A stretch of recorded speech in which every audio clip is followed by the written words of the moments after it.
Rabbah was the capital city of the Ammonites. Joab fought against Rabbah and captured it. Joab sent messengers to David and said, "I have fought against Rabbah and have captured its water supply. Now bring the rest of the army together and attack Rabbah. Capture this city before I do, or else it will be called by my name." So David gathered all the soldiers together and went to Rabbah. He fought against Rabbah and captured the city. David took the crown off their king's head. The crown was gold and weighed about 75 pounds. This crown had precious stones in it. They put the crown on David's head. David took many valuable things out of the city. David also brought out the people of the city of Rabbah and made them work with saws, iron picks, and axes. He also forced them to build things with bricks. He did the same thing to all the Ammonite cities. Then David and the army went back to Jerusalem. David took the crown from their king's head. That gold crown weighed about 75 pounds, and there were valuable stones in it. The crown was put on David's head. Then David had many valuable things brought out of the city of Rabbah. He brought out the people in Rabbah and forced them to work with saws, iron picks, and axes. He did the same thing to all the cities of the Ammonites. Then David and all the army went back to Jerusalem. David had a son named Absalom. Absalom had a very beautiful sister named Tamar. Another one of David's sons, Amnon, was in love with Tamar. She was a virgin. Amnon wanted her very much, but he did not think it was possible for him to have her. He thought about her so much that he made himself sick. Amnon had a friend named Jonadab, son of Shimeah. Shimeah was David's brother. Jonadab was a very clever man.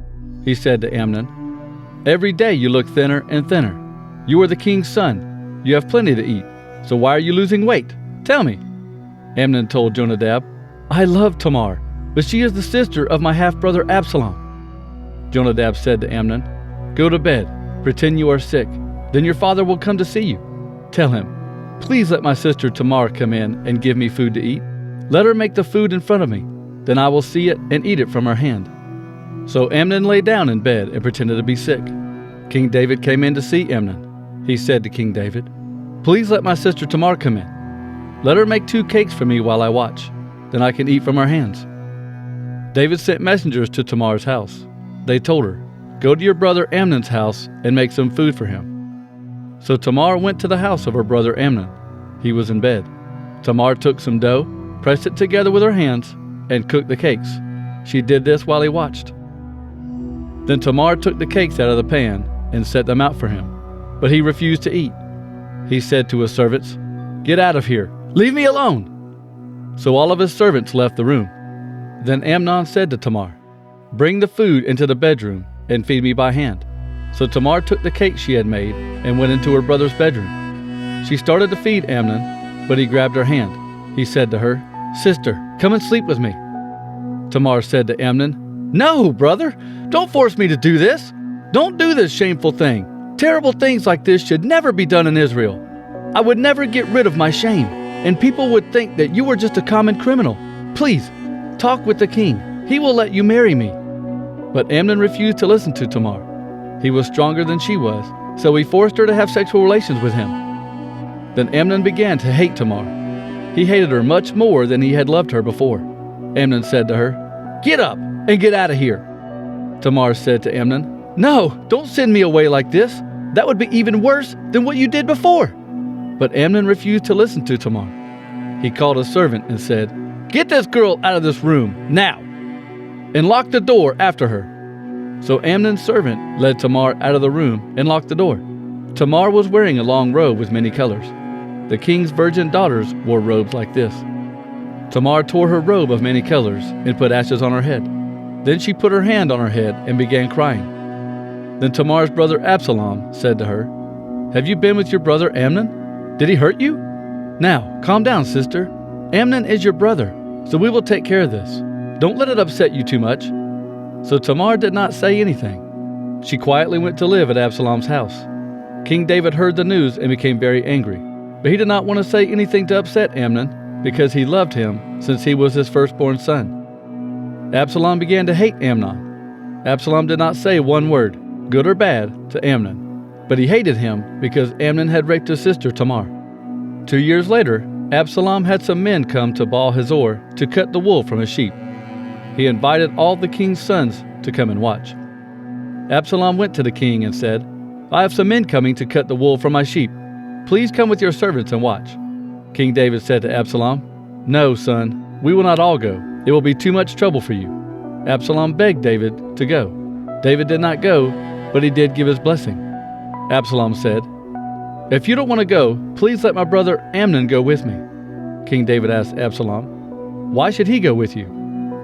Absalom kept begging David. Finally, David let Amnon and all the king's other sons go with Absalom. Then Absalom gave this command to his servants, "Watch Amnon.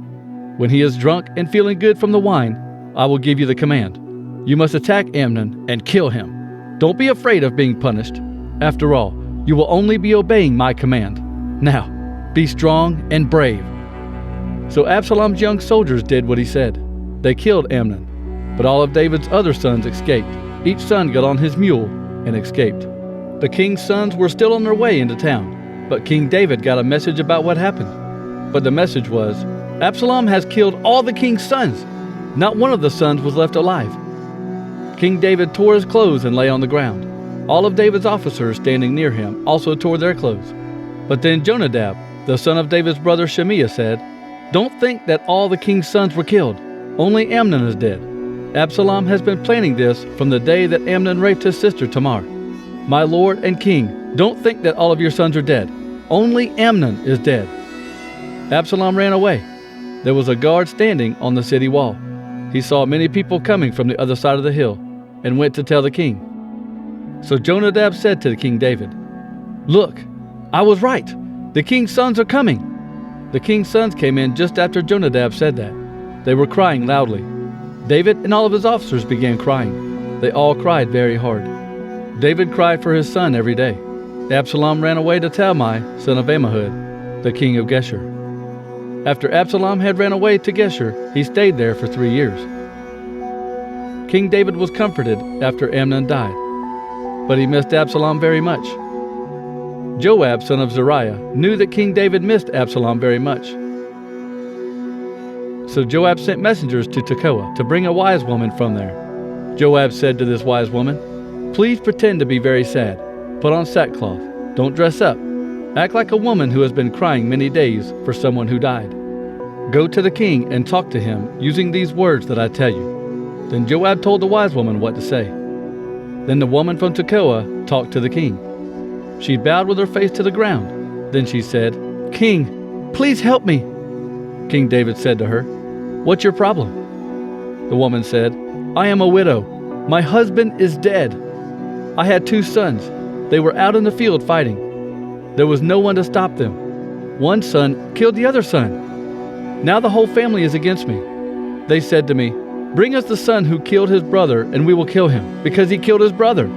My son is like the last spark of fire. If they kill my son, that fire will burn out and be finished. He is the only son left alive to give his father's property. So my dead husband's property will go to someone else, and his name will be removed from the land." Then the king said to the woman, "Go home. I will take care of things for you." The woman of Tekoa said to the king, "Let the blame be on me, my lord and king. You and your kingdom are innocent." King David said, "If anyone is saying bad things to you, bring them to me. They will not bother you again." The woman said, "Please, use the name of the Lord your God and swear that you will stop these people. They want to punish my son for murdering his brother. Swear that you will not let them destroy my son." David said, "As the Lord lives, no one will hurt your son. Not even one hair from your son's head will fall to the ground."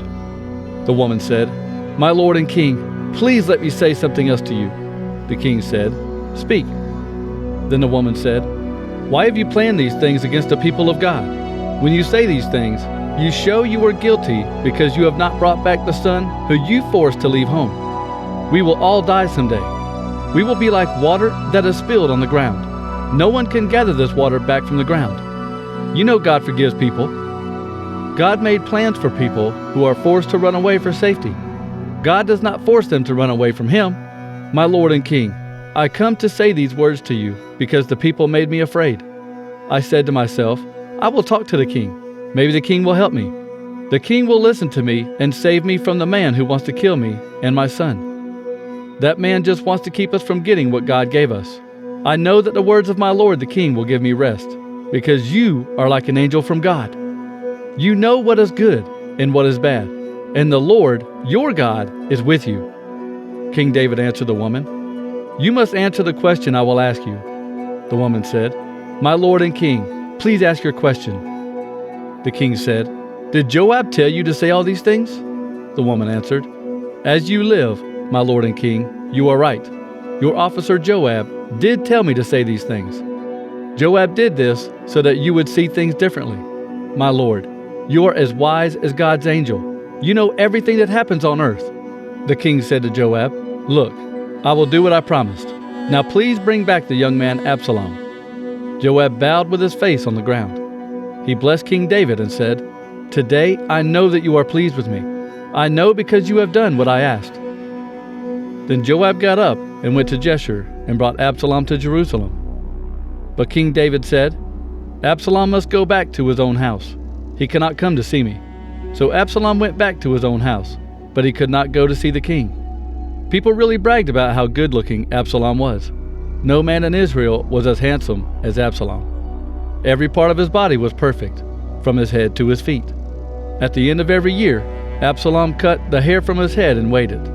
The hair weighed about 5 pounds. Absalom had 3 sons and a daughter. Her name was Tamar, and she was a beautiful woman.